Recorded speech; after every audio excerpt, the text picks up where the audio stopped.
হরি ওম। পরম পূজ্যপাদ খণ্ডমণ্ডলেশ্বর শ্রী শ্রীমৎ স্বামী স্বরূপানন্দ পরমহংসদেবকে শতকোটি প্রণাম জানিয়ে আজকে সংকলন শুরু করছি। শ্রী শ্রী বাবামণি বললেন, কি প্রার্থনা করিবে? তিনি বললেন, এই প্রার্থনা করিবে যে, হে আমার সর্বস্ব, আমার তন্ত্রাভিভূত আলস্যহত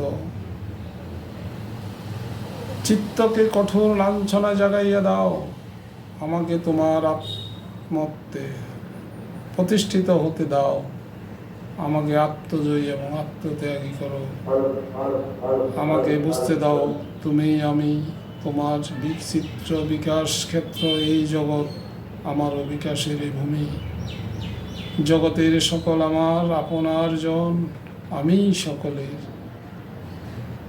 আমাকে জানাই দিয়া দাও তোমার ভালোবাসিয়া, আমি জগৎকে ভালোবাসিয়াছি, জগৎকে ভালোবাসিয়াছি, তোমাতেই পরমা প্রীতি স্থাপন করিয়াছি।